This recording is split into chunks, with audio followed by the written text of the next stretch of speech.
ouvert. Parce que tous ont dit au roi, il dit, ah, toi, si tu veux nous tuer, il faut nous dire en même temps. Parce qu'on n'a pas dormi et toi, on va savoir ton rêve là comment. Ça là, c'est Dieu seul qui peut savoir. Il dit, ah, on ne peut pas savoir. Et puis on dit, on a commencé à les tuer. Daniel aussi faisait partie des sages. Écoutez-moi très bien. Il était un jeune homme. Il n'avait pas 20 ans. Peut-être que maintenant il a abordé la vingtaine parce qu'il a fait 3 ans de formation. Il n'avait pas 25 ans en tout cas. Et regardez bien très bien ce que la Bible dit. La Bible dit, non, c'est Daniel et ses compagnons pour les faire quoi?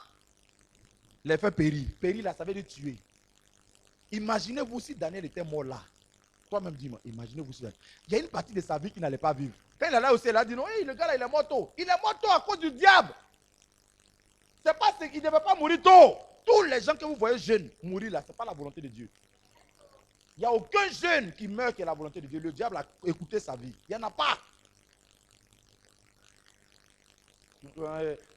Dieu a donné, Dieu a repris. Ça est dans Job. Mais toi, tu crois, donc tout ce qui est dans la Bible, là, tu crois que ça vient de Dieu? Dieu a écrit pour notre instruction, mais ce n'est pas lui. Dieu avait donné, mais ce n'est pas lui qui a repris. Nous tous, on sait que tout ce que Job a perdu là, ses enfants, on sait que c'était le diable. Non? Qui est venu prendre les enfants de Job? C'est le diable! Il y a des choses que vous attribuez à Dieu, mais qui ne sont pas Dieu. Dieu ne voulait pas que tu perdes ce travail. Dieu ne voulait pas que tu perdes ta femme. Dieu ne voulait pas que tu perdes ton papa. C'est des sorciers qui ont dit à mon papa. C'est des sorciers, ce n'est pas des gens. C'est des sorciers qui ont dit, maison tu construis là, tu n'as pas dormi dedans. Tu crois que Dieu voulait que je sois orphelin? Il a changé cela à mon bien. Il a transformé ça pour mon bien. Mais ce n'est pas lui qui voulait ça. C'est des sorciers qui ont dit à mon papa, maison tu construis, tu n'as pas dormi dedans. C'est Dieu ça. 51 ans, c'est Dieu.